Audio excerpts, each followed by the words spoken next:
You see, there are some stories that never leave the walls of a school. Stories that teachers deny, but students never forget. This one happened at St. Agnes Girls Secondary School, a quiet boarding school in the heart of Umwokwe village. The place looked peaceful by day.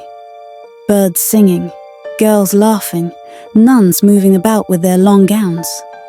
But when night came, something else woke up. They said the school bell only rang twice a day, morning assembly and lights out. But one term, it started ringing at midnight, and every time it rang, one student fell ill. It started with Ngozi, the head girl.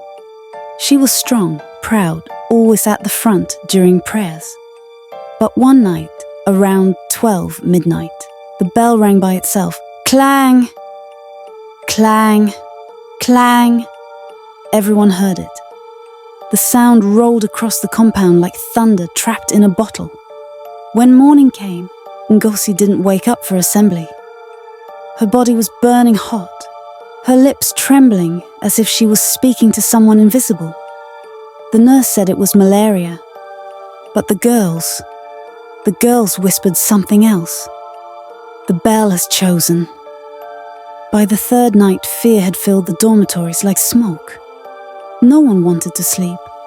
The bell kept ringing at midnight, and every time it did, someone else fell sick. That night, it was Kioma, Amara's best friend. When they shook her awake, her body was cold, her eyes rolled white, and her lips kept repeating the same words.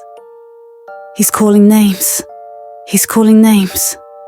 When Amara heard that, she knew something was very, very wrong. Now, Amara wasn't like the others. She was quiet, brave, and curious.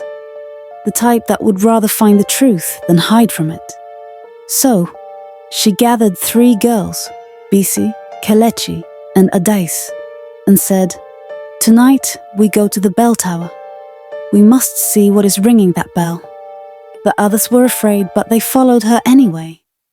At midnight, they crept through the school compound, barefoot, trembling, holding small torches.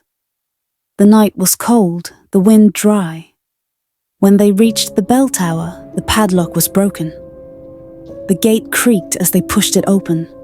Inside was darkness, thick, silent, waiting. And there it was. The old iron bell hanging in the center, swinging slowly back and forth, even though there was no wind. Clang! Clang! Adais screamed, "Blood of Jesus!" and nearly dropped her torch. That was when they heard it.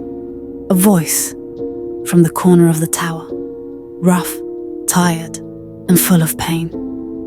"You broke the oath. You left me unburied." They turned, and what they saw made their hearts freeze. It was an old man, or the ghost of one, standing in the shadows. His clothes were torn. His eyes glowed faint red.